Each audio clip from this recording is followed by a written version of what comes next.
Welcome back to another episode of Talking Smack. I'm your host, Jaxsen Airey, with my co-hosts here, as always, Sam Bradford, and I've also got Statman Chiv joining along with us. Today, we will be talking about all the prestigious medals. We've got the Coleman, we've got the Brownlow, and we've also got the Norm Smith Medal. We'll discuss a little bit of history about those, who's won it, and a few different stats about them. We've also got our predictions for Grand Final Day and who's going to win the Norm Smith on the day. Hope you enjoy, like and subscribe. And let's get into it.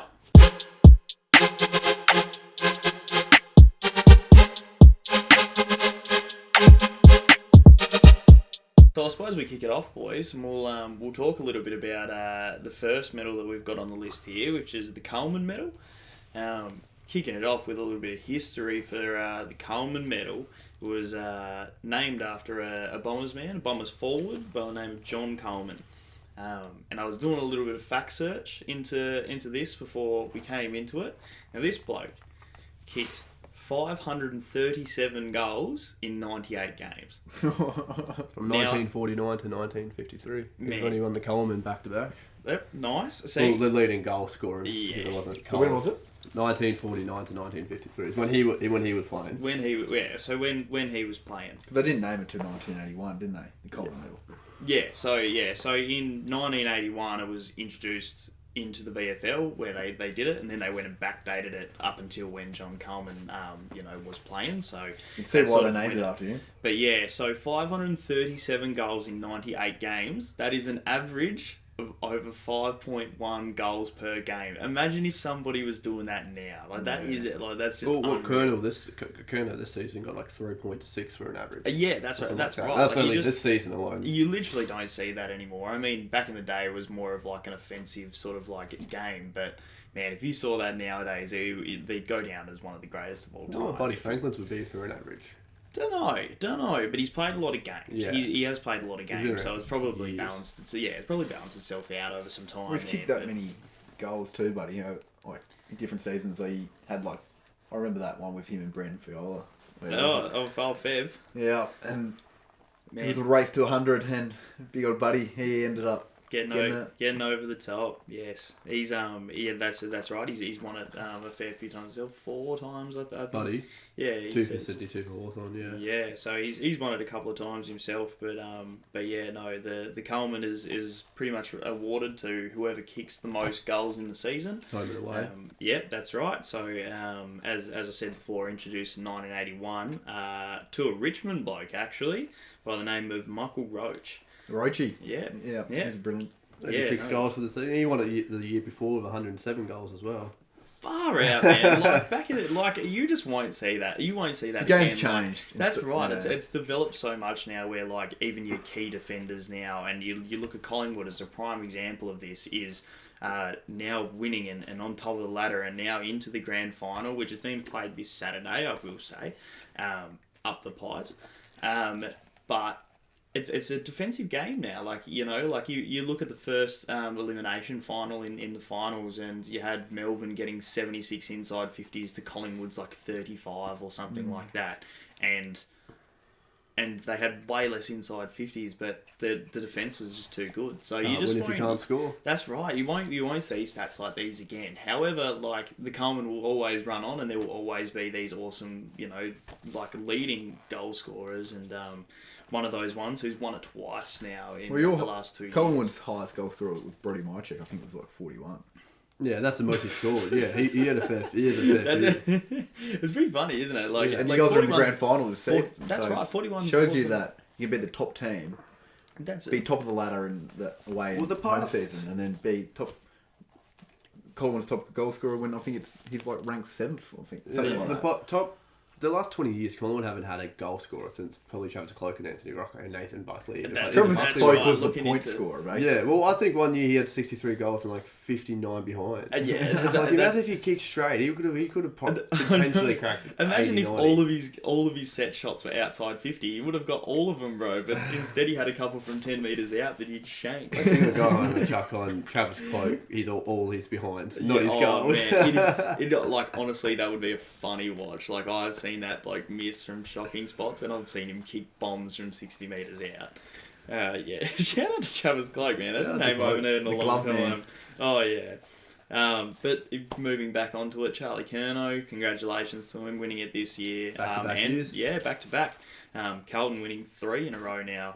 So how many did Curnow score this season? 78. 78. So yeah, that's fair bit. That's fair bit. That's still a lot of goals. Yeah, that's right. And it definitely helps get Carlton to their first finals season in over a decade. Yeah, that's right. Carlton did really well, and I'm actually pretty stoked that we don't have to play them in the grand final because they're one of those dark horses. I wanted a Collingwood Pies grand final. That would have been unreal, man. It would have been huge. It would have been the biggest grand final ever. But shout outs and props to them. I reckon they'll be a force to be reckoned with in coming years, solely for the fact that they've now made the finals. They're not going to be scared of it. They know what they can achieve, and we can expect to see some good things from Carlton and Vossi and moving forward. Most definitely. I reckon he should get Coach of the Year personally. Oh, he's done really, really well. He's brilliant. Michael Voss was a brilliant player, and then has obviously given his very aggressive sort of Brisbane Lions legend. Yeah, that's right. He's given his very aggressive play style into Carlton, and you can see these boys having a crack. And good on them. I don't rate Carlton in the slightest, and I've said it in the previous AFL episode, and I'll say it again. But respect where it's due. These boys are doing well, and good on them. One final thing that I will end with the Coleman. Pies are currently winning the Coleman Medal count. We've got the most. One player has the most ever Coleman wins and the second most, and we've got 23 total Coleman Medal wins. So that's the Dick highest. Lee and Gordon Coventry. But that was back, like me and Airey talked about off camera, back 1940 downwards, Pies were like the prime. That's right. That's where a lot of our glory has definitely come from. Honestly, that's right. We look at all these. Dick Lee's won 7. Yeah.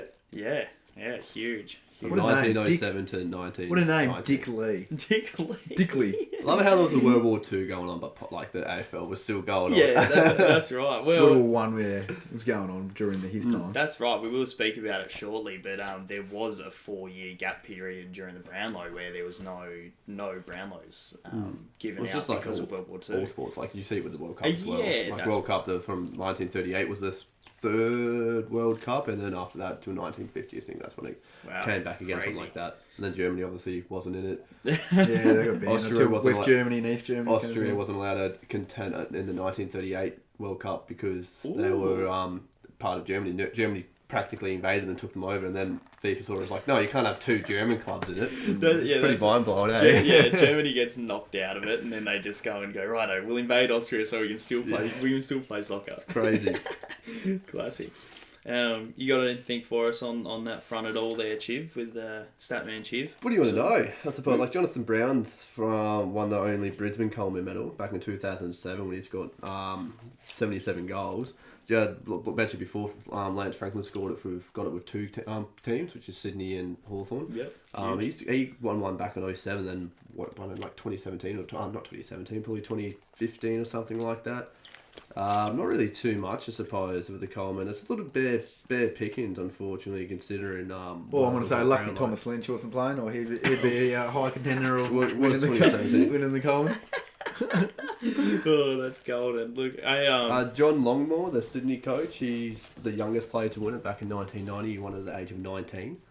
Wow, that's crazy. Age of 19. Yeah. 19. That's won it with North Melbourne. Scored 98 goals. Far out. It'd be stiff scoring 98 goals when you know you can. That's right. You really want it. You think which behind cost me the most? Yeah, that's right. And you just be thinking about those behinds. You would be thinking now. You'd be like, system was a thing back in the day. That's right. It wasn't touched. Oh, classic. From there, I suppose we move on to the Brownlow, which was done on Monday night. A bit of a it's turned into a bit of a showbiz sort of thing now. Big red carpet, everyone gets their girlfriends, and everyone dresses up and blah blah. So we've got one of my favourite things with the red carpet is that guy from Triple M who asks the shit questions. Yeah, it's been going on for a few years. My favourite's when he'll ask Adam Treloar like every year, what's your thoughts on North Korea and Russian arms deal or something like that, and Trelaw's got no idea at all. He's got no idea. He says, Good on "Mate, that. I was preparing myself for this question. I still don't know." No, nothing beats Big Fev when he was smashing. He hosted it. Oh man, they bring up Freed that it. highlight Was he every playing year. still?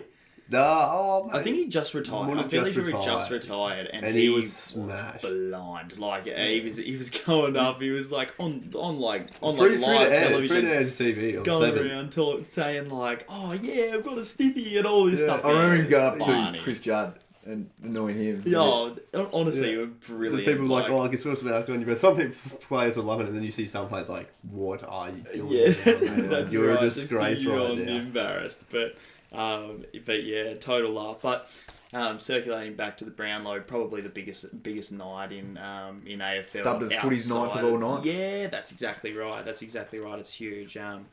It was. It's given to players through like a voting system. So every game essentially has 6 votes, a 3 vote, a 2 vote, and a 1 vote. It wasn't always that way. When was it? 1930 they introduced that system, but before that it used to just be 1 vote per game. Mm-hmm. Whoever got that vote, sort of won the round and sort of went on from there. But the 3-2-1 system sort of gives other people more of an opportunity to succeed and stuff like that.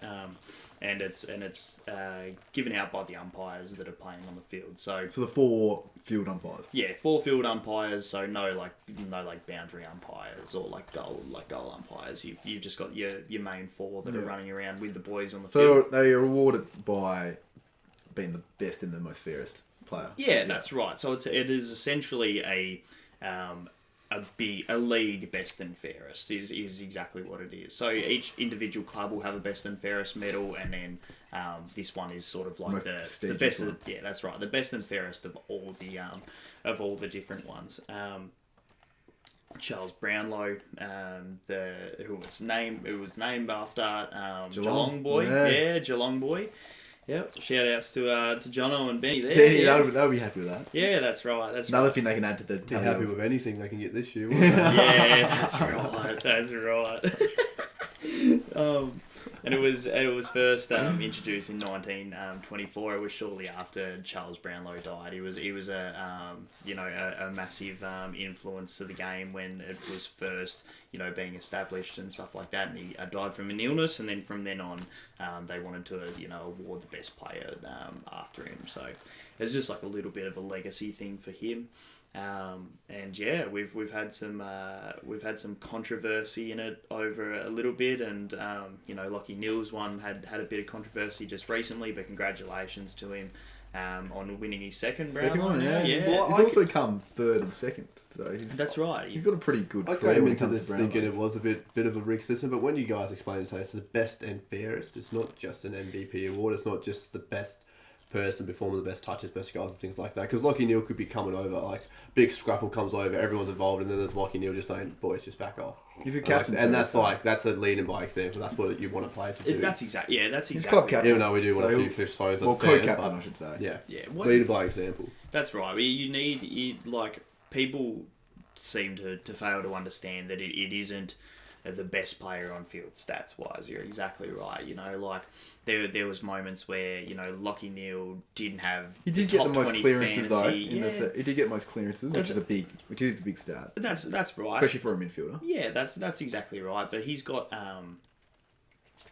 there were some games where he wouldn't even poll in the top 20 people in fantasy and stuff like that, and people are going, "Oh, he's robbed them of votes" and stuff like that. But that's exactly right. It's not what it's about. It's about the best. It does lead to controversy because, end of the day, you still want the most prestigious award and plus the best side of it means that if you're not ranked in the top 20 or top 10 or top even 2 or 3, it does leave the questions to, is this rigged? Yeah. When it comes to him getting votes when clearly he wasn't one of the top players in stat wise. Lockie Neal is still a brilliant player, regardless of what anyone says about rigged and stuff like that. He can even say that he was robbed of last year's one from Patrick Cripps, but at the same time, it is a best and fairest. Yeah, and he even said in his post interview of getting the award when he was kind of he was actually always throws me away when like Brisbane or Sydney players are still at like Gabba but they're on like live TV. Yeah, it does blow my mind. You think they'll just come to the Melbourne? Well, because they're in the grand final. They're in the grand final. I think they're prepping and getting ready for it just must the be final one easier when it comes to the weekend. Home. Yeah. So they probably don't, and they're not going to be drinking or anything like that and celebrating Yeah. too much because they've got a game, one of the biggest games of the season ahead of them. That's so, right. well, biggest game of the season for them. So for them, their eyes are on the grand final trophy, not the That's right. individual players award. Yep. No, they're still a team at the end of the day. You could see all the Collingwood players that none of them were drinking. They were just That's having right. They're all waters. fully, So, that's right. They're all fully focused. well, you got all other 16 teams all getting pissed. Yeah, one of the cool things that that Lockie Neal said in his speech was, like, I've won the Brownlow. Whoop-de-doo, I'd trade it in a heartbeat for a premiership medal next week. Like, that's where his focus is, and that's why, looking at these where you get a winner that is a premiership player, they're focused elsewhere. Like, he doesn't care about the controversy at the moment. Good on him, he's won it twice. His focus is It was elsewhere. like Dane Swan when he won back in 2011. He didn't care. Sorry about that, guys. He didn't care about that at all. He gave it to his dad or something like that. Yeah. Like, what do you do with the medal? Gave it to the old man. Yeah. Like, it means more to him than what it does to me. I'm here for the premiership, pretty much. That's it. Yeah, shout out to Swanee. Good Another bloke. controversy thing with the whole Lockie Neal one is he didn't make the All-Australian team, and there's only been a fair few players that have won the Brownlow and haven't been in an Australian team. Like Sam Mitchell was one that, on the top of my head, that's won the Brownlow, and I don't know if there's much controversy behind that one, but I guess all Australians are a renowned thing for. It is another. Yeah, that's right. It's another sort of prestigious thing. You've got so They many get players. They in get the blazers. AFL. I mean, that's Swifty, isn't it? It's got to be. Yeah, Well, you wear something it like once, baggy green. wear it once a year, or you go home and you might sit it on the couch wearing a blazer. Would you? Yeah. I don't I know. wear it every single week. Man, it'd get worn out, wouldn't it? You just. We go to the pub, boys. Yeah, no worries. I get my blazer. Is this? This. We going down to wow.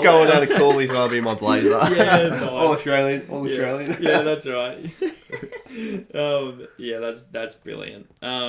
Well, I'll hand it over to Statman Chiv. I think he's got a few different stats over here for got a us. few more stats. Yeah, A some little, nice stuff. little bit Taking more him on loan from the EPL department. We use Statman Chip for the EPL department. So honestly, Statman AFL Chiv's- department's now taking over the Chip man. You know what? I don't even think that. I think Statman Chiv's taken over. This is my podcast. That's happening right now. Is Talking Statman Smack Chiv's podcast. taken It's over? Statman Chiv podcast. Get with it. Talk Smack. featuring Talk So Smack. the most medals by a player, we've got 4 people to have 3. We've got Hayden Burton back. He was the first one to win it back in the, I'm going to assume, the early 1920s, 1930s, 40s. We've got Dick Reynolds from Essendon, Bob Sinclair from South Melbourne, which is now Sydney, I believe. Ian Stewart from St Kilda and Richmond. Most medals by a single club is Sydney with 14. Sydney? Wow. Bracket Yeah, right. South Melbourne as well. So obviously, Yeah, they moved. I reckon it's probably South Melbourne when it was just the VFL, which is Victorian League, so only teams in Victoria practically were playing in it. So I reckon they'll put a little bit of a dominant team back in the day, so they obviously would have had some decent players. The 3-2-1 voting system, whenever this was announced, the 2 players have 36 votes. That's Dustin Martin of Richmond in 2017, and then Ollie Wines of Port Adelaide in 2021. And then all voting system is 59 with Graham Teasdale from South Melbourne, again, 1970. Most career votes, you can see this, brother, so I'm going to say, Airey, do you know who has the most career votes? The most career votes. Maybe Dusty? Don't know. He's done all right. It's in our era. Buckley? No, No, I can't think. Gary Ablett Jr. That makes sense. Yeah. 261. I think Patrick Dangerfield was behind him with like 20 less. Don't know if that included this year's vote. So You can only imagine how many Garys stole from Gold Coast Dangerfield Suns as well. Yeah, so, exactly. Yeah, Right, well, 100%. even from Gold Coast Suns, 100%. So if he counts this year's vote, I reckon he could probably break it next year, have the most, or if he does continue to play. Dangerfield's on for another season, isn't he? Yeah, so he is on for another season, and he can go like down to one. He's very old, but he can definitely do it. Very He's still, yeah, he's gonna tick over soon. But Just got to Gold Coast do what Gary did, mate. that's right. I mean, that's right. He's not gonna stop. He's gonna keep playing. He's gonna play till he's 40 as long as he gets those Brownlow votes. Yeah, so Dick Reynolds, which was a player we mentioned, 1934, was the youngest player to ever win it, 19 years and 91 days. Crazy. There's a few dicks back in the day, wasn't there? Oldest winner, Barry Round, South Melbourne. Again, South Melbourne popped up again. From 1981, he got it 31 years old and 238 days. Wow. Winners with multiple clubs. We've got Ian Stewart with St Kilda and Richmond. Peter Moore with Collingwood and Melbourne. Gary Williams with Sydney Swans and Carlton. Chris Judd with West Coast and Carlton. Always forget Chris Judd plays for West Coast. Always blows my mind on He was back in that bloody... because he had hair as well. Yeah. When, Oh, there man, was, when there was Kerr, Cousins, and they're all running on the ice. Oh yeah. And then we got the Gary main Ablett Jr. playing from with Geelong and Gold Coast, as we just previously mentioned. Essendon has had the most votes in a single season with 116, and then West Coast have had the fewest with 15 back in 2022. And we've also had Joe. Yeah, wow. Was it Joe? I've already forgot Joe Watson. Joe Watson. Yeah, so he actually was given a Brownlow back in 2012, but because of the doping scandal that Essendon had later on from like 2014, 15, 16, he actually got it stripped, and it was given to Sam Mitchell and Trent Cotchin because they tied. Tied for second, so they got the Brownlow medals. Wow. So that was Cochin, good. I remember Yeah. Cochin, That was Imagine huge. doping and not even making finals. That's right. Like, what I saw, like, what did they do? Doesn't mean anything. They didn't want a flag. Oh man, that's yeah. They got the Brownlow strip from him, man. That was massive news. Yeah, oh, God, that was going everywhere. Huge. you know that meme It's what where James it's like Hurd was there. Homer Simpson and he kind of comes out and then he goes backs back out of the bush, back yeah. in the bush. I think every Essendon fan kind of did that. Oh yeah, I was Kind about of to say, soon you as would've that been- scandal came you out, would've been they- disappointed about Yeah, it. it just didn't want. They lost a lot of fans, Oh yeah, no doubt, no doubt. but it's good on them for the ones that stuck by them because now look at them, they're starting to rebuild a bit. That's right. Just missed out on finals this season. Another little thing here. So back in the obviously the 1924 and whatever, there wasn't too many teams, so there was only 16 games back then. So teams like that from probably whenever the football was started, 1890 up to 1930, there was only like 16 games, something like that. So easy to stand out. Obviously, I feel like it would have been probably easy to score goals to an extent, because if you're a weapon, like, no one took it seriously then. Everyone was like, beers at half time, beers at full time, beers like It's the way it should be now, yeah, mate. exactly right. Well, now you see with all sport, it's such more technical. Like you hear stories from like it's youth involved players so and much. like especially like with like soccer, you hear it with youth players and things like that. They say, oh yeah, well, we're down the pub doing this, and you don't hear that from any player, any young player that wants to take it seriously. They don't even see a sniff of alcohol. I'd always love to see it, but I would love to see how players from back in their prime that used to have, like lesser training facilities, used to get on the piss and all of those kind of things, I'd love to see how they compare to people now. Like if you had like a 1990 Collingwood side playing the 2023 Collingwood side right now, how would they face up? I think fitness would be a massive thing because the amount of Ks they run. It's like 14, 15 Ks. Like Yeah, some that's players right. average But you've out. also got Crazy. bigger boys. They've got more goals scored in the season. Like Do you reckon Maynard would be able to scruff some of those big boys back in the day? Oh, mate, he did run rings around Peter Dacos, brother. You'd probably have Nick Dacos on Peter Dacos or something like that, or something cheesy. But yeah, no, like I always wonder, what that would be like if you were to go back and have. Alright, so this is the voting system as well that I've stuck up. So 1 vote per game was 1924 to 1930.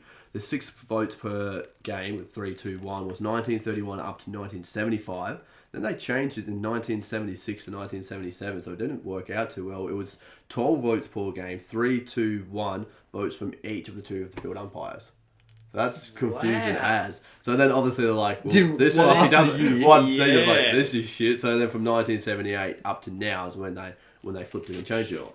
So and I guess like from a period there would have been so many players that would have copped so many more votes, I suppose, and so like you can sort of argue that there might be some, but Gary Ablett didn't play in that era, so it doesn't really matter, does it? Can you give me the team that hasn't won a Brownlow yet? Hasn't won a Brownlow. I'm gonna say GWS. And University, but I I think- don't know who University is. I said GWS because I was like, all right, Gary Ablett played for Gold Coast Suns, so that makes sense there. Yeah. Man, shout out Noah Anderson really quickly because he played in the Gold Coast Suns this year and he scored a ton of votes. I wasn't expecting it, but you know what? Good on you, Anderson. People that kind of came out of nowhere. I thought. It was a really good round. Errol Goulden, had a massive run home. If huge. I was about to say, these last half of the year just outperformed everyone. Was arguably one of the best players on the. Yeah, well, you look at the AFL track on the app. It's just like he gets no votes until like round 12, and then just fucking aces it, takes it home. I was speaking to Clarky about it. So Gold Coast won one back with Gary when Gary Ablett was around, was it? Yeah. Yeah. How funny that Gary Ablett moves up to Gold Coast from Geelong. 2013. Smashes it for a few series and gets like. Have you seen, there were so many memes. It's just like Gary Ablett has the ball and he has like 5 players around him. All the other players, it's just like, should we help him? Nah, he's gone. He's just like pushing players out. Honestly, he was a different AFL player. Yeah, so 2013 was when Ablett won that. Went for a Brownlow. Nothing else. Yeah. So I've got a few premierships up my sleeve. Let's go get a Brownlow. So what's next on the agenda, Mr. Airey? Yeah, so moving on from the Brownlow Medal, we've got one coming up. So we don't know who's won this one this year, but we've got the Norm Smith Medal. So the Norm Smith Medal is presented. The Norm Smith Medal is presented from after the grand final. So we're still yet to see it.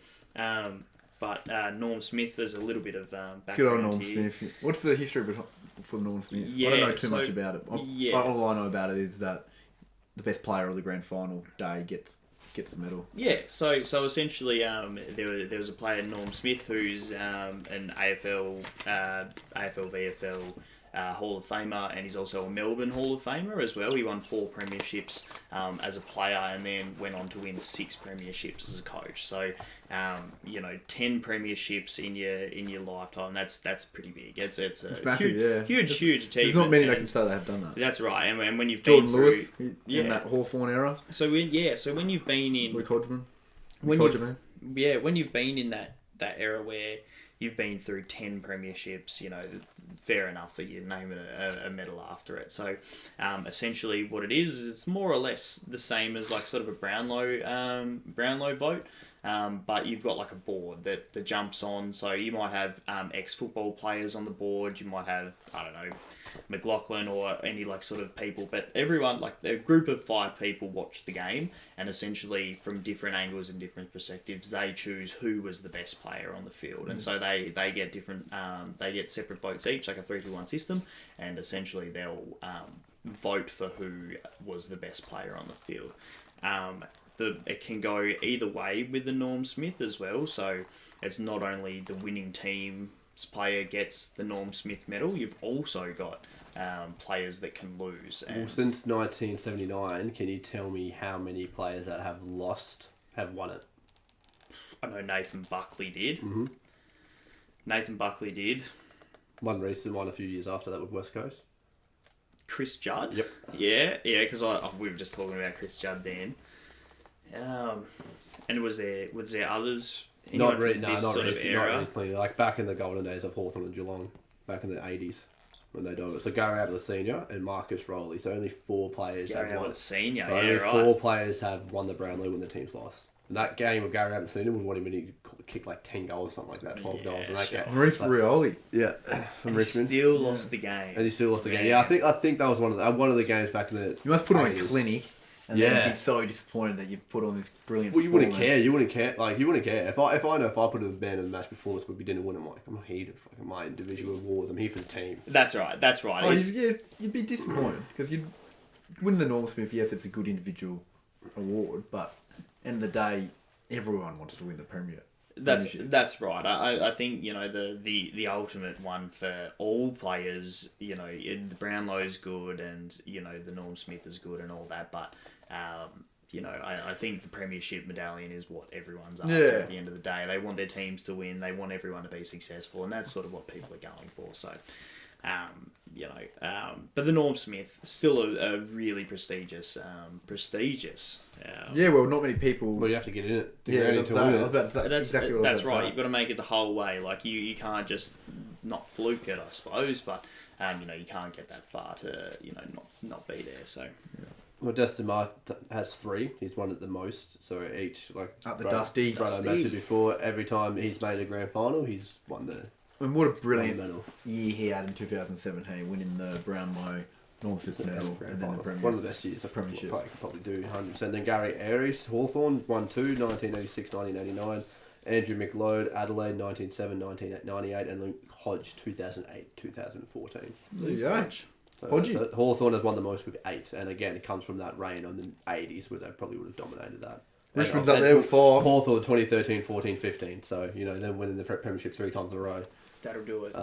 You feel like Richmond would have done it as well when they won the... Yeah, so Dustin Martin won it in 2017, Dustin Martin won it in 2019, Dustin Martin won it in 2020. So the exact same thing. But Hawthorn would have had the awards split with different players. Dustin We're not going to talk about 2018, just are turn we? it on. He's a clutch master. He's a clutch master. He knows Oh, Jamie Elliott much? Yeah, that's right. That's right. He hasn't done it in the finals though, so you can't say that that's yet. And he hasn't won he hasn't won a yet, Norm Smith or a Brownlow, so... That's right. He doesn't even have a premiership medallion. So To mention Brownlow though, I forgot to mention it when we were talking about the Brownlow, is that it's quite rare for a defender or a forward to win the Brownlow. It's more of midfielders. That's right. It's like the Ballon d'Or as well. Like Ballon d'Or is more of a striker. It's only more strikers. It's only one per position that gets it. Modric, actually, he won it. Yeah, Kaká, he's won it. You've got to look at it as well from like a point of view of there are certain medals for certain things. So your Brownlow is more of a midfielder sort of one. Obviously, your Coleman Medal is for your forwards and stuff like that. Nothing for defenders though, is it? Stuff for defenders. They'll be right, brother. Darcy Moore will be cleaning up every single year. That's right. And we should get a medal Jeremy for Howe. it. You know how I think it's the I can't remember what it's called. It's a show on Fox Footy where they do this. I can't remember what it's called. It's not the couch. It's like After the Bounce or something like that. I can't remember what the show is, but anyway, they've got this like little award for the show where it's like the Golden Fist. Oh yeah, and they've got Andrew Gaze and stuff on it. Spud used to do it. Yeah, the guy who passed away not long ago. All right, so back when 2010, he used to host it. And he was a defender, and he used to always pick out the player of like the rounds. Yeah, nice. Did the most spoils. Yeah, wicked. So back in 2010, they actually still gave it to a player even though they'd drawn the game. So Lee Haynes won it even though they'd drawn. Lenny Hayes. And then the replay. So there's 2. Canterbury. I'm surprised. Yeah, I'm surprised by about that. I'm surprised they just didn't like. That's all right, nice. Lenny Hayes. One game. Lenny Hayes played the same. Oh, bro, it's one of the best games. If that game went into overtime, St Kilda would have won. Oh, 100%. But not Pete Shaw had to ruin Revolt streams, didn't he, mate? No. Best smother in the game. Oh, there was some brilliant. Yeah. I'm honestly, I'm really ashamed. So what do you reckon the score's going to be, boys? Me being kind of neutral. Well, for the granny. For the granny, you two both obviously. Are we going to talk about the granny? We'll talk about both bleed ready black to talk and about white. the granny then? Yeah, so like we've wrapped up the Norm Smith. Yeah, so we will move first up to who we think's going to win the Norm Smith on the weekend, and we'll sort of go from there. I suppose we'll start with Chiv on who you think. Well, if Pies, I'll go both. If Brisbane win, Pies win. If Pies win, I reckon it'll go down to Dacos, or I feel like Penderby, one of his last finals appearances, will probably do something really well. Or if Brisbane are just going to put on the front foot and just put balls into our defence, I feel like Darcy Moore can come out with like a 10 innocent marks, 12 innocent marks, a couple touches and take it there as well. That's an outside there. Or Macy Cox scores 5 goals. That's not going to happen. I feel like with Brisbane, obviously you've got your Lockie Neal. I feel like Charlie Cameron can put on a clinic up front as well. It's going to be so. Those would be my 2 picks for Brisbane. I feel like he's just slippery, isn't he? He's a slippery little bastard, Charlie Cameron. I was going to say, who's Darcy Moore going to mark? He's going to mark Hipwood or Danny Hur? Both. He'll take them on. That's right. He'll have to. We'll get Darcy sandwich then, mate. Between I reckon Darcy into maybe Hipwood is probably a good is it matchup. Murphy played unreal against Giants, so I feel like he'll probably take one of them too, just because he's got the height. I feel like Jeremy Howe will get bullied off the ball a little bit too much. We've still got that's right. The matchups are still to come out. I mean, we're recording this early on in the week, so we're still waiting for the full teams to be announced. But we've got some. Who would you say for Brisbane? If they win? Lockie Neal or Charlie Cameron, I reckon. Just because Charlie Cameron can pop up with some goals. Yeah, sure. And who have you got, Brad? Yeah, I'll do Collingwood and Brisbane. If Collingwood wins, pretty hard not to say maybe a Dacos performance or even a De Goey. Yep. Or he played terrific game Yeah, against so Giants. I would say one of those two. Yep. And for Lions, I would say maybe a Neil and Charlie Cameron if he puts on a clinic. Even Dunkley. Yeah. But it'd be pretty cool to see Lockie Neal win Brownlow and Norm Smith. No, it wouldn't. No, it wouldn't, Bradford. What are you Well, talking about? me being born in Brisbane, I'm going for Brisbane this Yeah. game, boys. And have to level you two down because obviously you're both Collingwood and someone has to bring down their confidence. That's a little right. bit. He's Nothing shaking brings his down my boots, mate. confidence, mate. He's shaking Mate. his boots. It'd be a smile on my face no matter what the score will be. Yeah. Yeah. It'll be a brilliant game, and I wish I wasn't a Collingwood supporter so that I could watch it just neutrally. Yeah, and, not I, nervously. and I had no nerves Well, the West going into Coast the game Pies whatsoever. granny back in 2018, man. That's... Yeah, we're not going to talk about that, Chiv, but we've got some time to go. Eagles. Yeah, I will. Yeah, go on. Who's yours, Eric? With mine, I've backed DeGoey for my Norm Smith in this one for the Pies. I think he'll be able to clutch it up pretty well. I think both the Dacos boys not having experience in grand finals and stuff, the nerves might get to him a little bit. So clutch master DeGoey might have a bit of a crack here. I mean, he's only sort of new to finals himself, but He was in the 2018, though, wasn't he? but he plays very good football, and he does really well in finals and clutches up when he needs to. And I think Who's this, sorry? DeGoey. Yeah. Well, he's second favourite to win it. Yeah, Well, so there was a 7 the favourite for Brisbane, but you would think that's because Collingwood would be the favourites to win. I think and that's my go for Collingwood. For Brisbane, I'm probably going to go Josh Dunkley. What do you reckon the score will be? He's paying $11, Dunkley. Hey, He's paying $11, Dunkley. is he? Oh, What do you where? reckon the final score will be? Yeah. 98 to 102. So high scoring Collingwood. final? To 102. Yep, I reckon. I don't necessarily. I think it'll be a little bit back and forth, but I think there will be. There's some brilliant forwards, and there's some brilliant defenders on both teams. sides. Yeah. So you won't see a. This should be a huge really blowout, good grand but final. Yeah, I think. it'll Because be this is back and forth. The whole last time you two played in the grand final was 20 years ago in the 2020. Well, they bet us by the time we played it. 2023 to 2020 in 2002. So 20 years ago, and obviously 2003, 2002, the Brisbane Lions got up under Michael Voss after the Brisbane Lions won 3 in a row. Oh, Bossy. So who knows? The Lions got history when it comes to True. the grand final against the Pies. Then Lions do eat pies for dinner, so you never know. Fucking try. Yeah, That's right. Not this weekend, baby. we'll see what happens. Yeah, We'll it's got to be good. I am happy Pies are in it. It's I nice. think the two best teams of the comp this season. I think so. Well, Gabba didn't lose. Gabba didn't lose a single game at the Gabba. Brisbane didn't lose a single game at the Gabba, so it'd be interesting to see how they come away. I would like if Giants was, I reckon, a tough game because they won 11 games. Yeah, or 11 different grounds this season, which is the most ever by a team. they've been playing And I have really. to say, boys, Craig McRae, deep down, he won premierships with Brisbane. I think he would love to see Brisbane win another premiership. So. Whatever. Listen to him.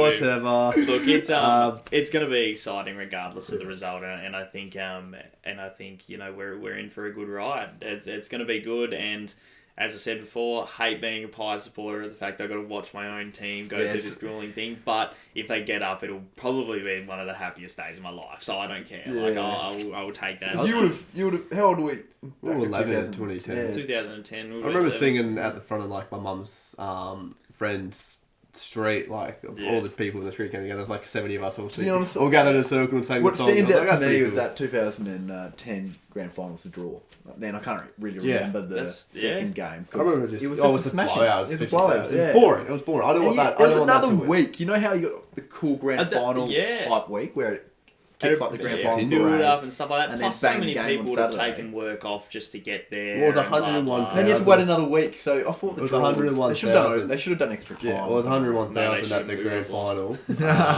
The first one, then replay was like 91. Yeah. So they dropped by nearly 10,000 attendance. Yeah, And look, obviously they looked at it like money. that's right, and they would have made so much I money would from have that made fucking grand heaps. final at the same time. They doubled the money in a week. Yeah, they That's pretty good. The much. ticket sales would have been the same. I don't know if they would have done like member offer saying, "Oh, because you remember, you can come watch your team for free this week." But anyone that wants tickets has to pay for it. I still fair.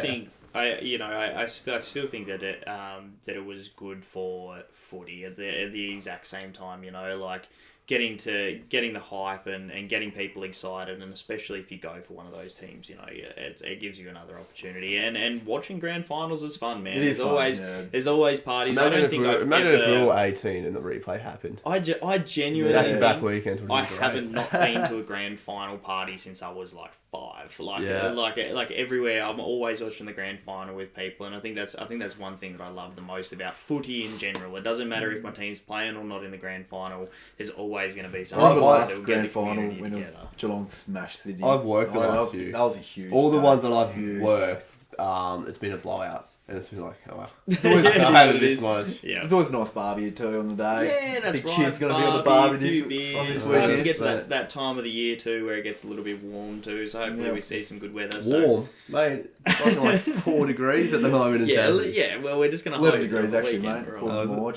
There you go. Yeah, well, there you go. There you go. Watchman, Brado. Beautiful stuff. And I suppose we'll put in a little margin there. I reckon it'll be 98 to 102. Collingwood by 4 points. I'm not going my I can say prediction that, for the grand final. Brado, what do you? I'm sticking to what I said in the group chat. In the group chat where we're doing a little tournament. And then I love how Clarky copied Musket and then Clarky copied you. Yeah, so I went Brisbane, 27 points.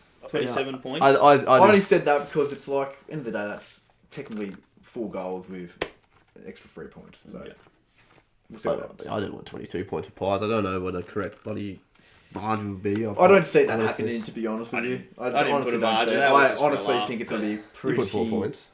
Hey? You put 4 points. Yeah, I put 4 points. Yeah. 4 points, and I put the exact margin in the thing too, and I said to go in Norm Smith. Yeah, you're gonna win the exact same prize if you win. Mate, if I pick all of those, I want to be paraded around the street. Fucking this is a note right here. It's a big street as well, going last row. It doesn't right. end. That's right. There's hills. It's over. Oh, classic. Beautiful. And I suppose we'll wrap it up there, boys. Just want to give a quick shout out to the Pies. Good luck on the weekend, boys. If you're watching this, listen, I do know that all the Collingwood boys, they called me the other day on the phone, right? And they said to me, they were like... Well, Pendles hit you up. So Pendles called me and I didn't pick up. I was busy. I was busy talking to Craig McRae on the phone. Anyway, so I hung up on Craig and anyway, Bruzzy Maynard called me. He was like, mate, the only person that would probably be Mason Cox, right? Look, I've already spoken to Mason Cox previously because we invited me on his podcast. Yeah, I was about to say he invited me on his podcast, but I was busy doing these.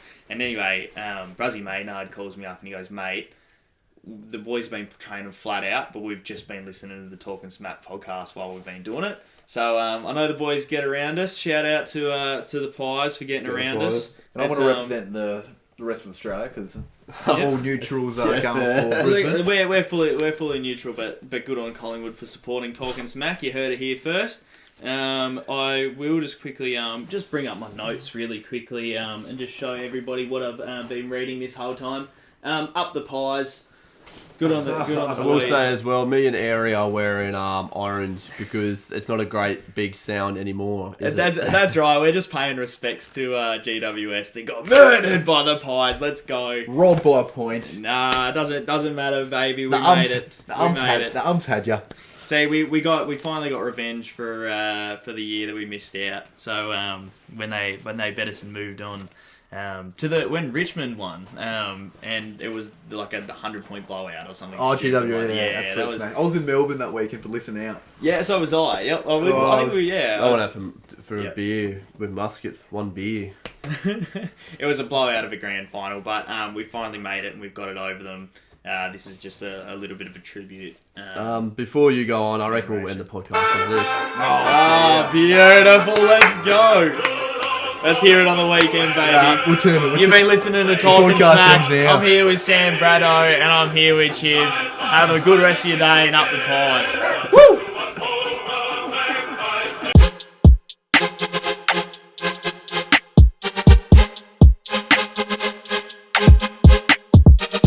Gonna hold this, mate.